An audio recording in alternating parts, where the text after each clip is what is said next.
My name is Dr. Caroline Collins. I am a postdoctoral fellow in the Department of Communication at UC San Diego, and I'm a member of the Democracy Lab. I'm so excited to be partnering with a project like this. It was because of Democracy Lab support that I got my first seed funding to go into the archives in Hawaii and across California. One really important piece of history is right at this building that I can see called the Commercial Restaurant. What makes it important for my particular research is that in the 1940s, there were these 19th century papers that were discovered within its walls. And these papers were owned by an African American settler here. So his name was Allen Light. He was a mariner. He got here from Boston. He was Philadelphia born, but he came from Boston around Cape Horn, all the way up the coast of the Americas to Santa Barbara, where he eventually disembarked in 1835.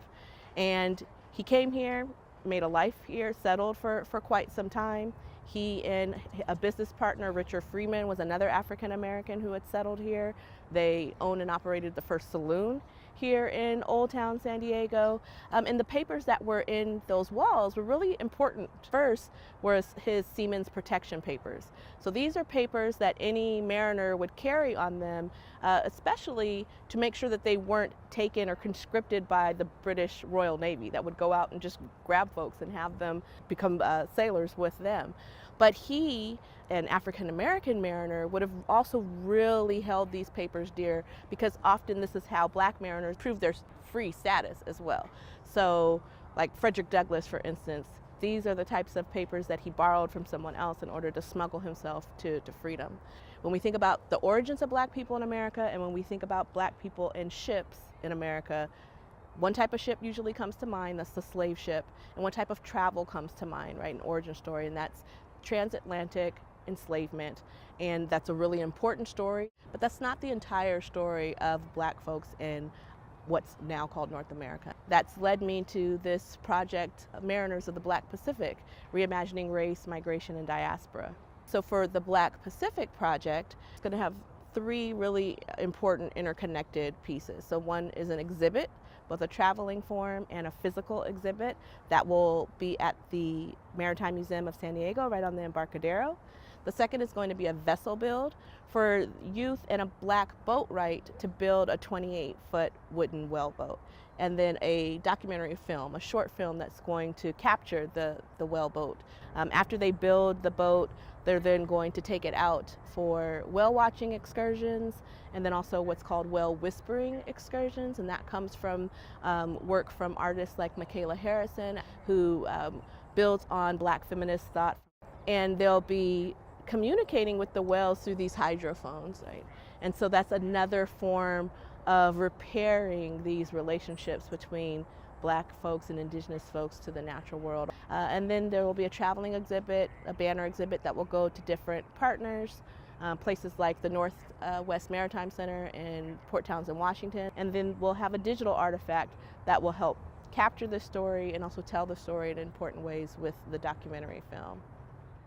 You know, democracy is one of these really vital human concepts that feels like it's understood in all of these important ways. It feels really familiar to us, right? It's something that we evoke and talk about. But like any vital human concept, it's also really complex, and it invites and demands analysis from scholars and the public alike. Many scholars often think about democracy through the lens of things like political science, right, or sociology. But I'm a scholar of communication, right? I think about how particular narratives and publicly shared narratives also inform our understandings of democracy. Public humanities are a vital part of democracy and democratic practices. Much of my scholarship, in addition to things like academic writing, has increasingly been about public humanities projects, either as objects of inquiry, so looking at spaces like Old Town San Diego, or also creating different types of public humanities projects and really embracing scholarship that's public facing. I do that through three really important design modes. So first, I design material interventions, so things like exhibits and quilts even. And then I also design media interventions like podcasts and film.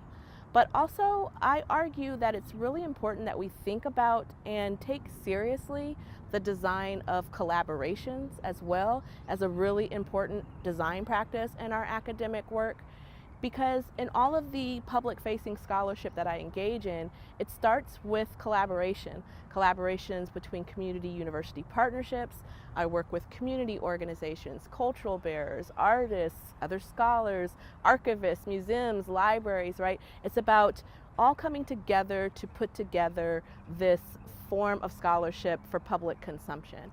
That's really important, right? Because at their best, the public humanities are all about creating environments in which folks feel equally heard, right? Where they feel like their stories are equally heard, where they feel like their histories are equally heard, their voices are present and heard, and they're at the table and being disseminated in all of these interesting ways for publics.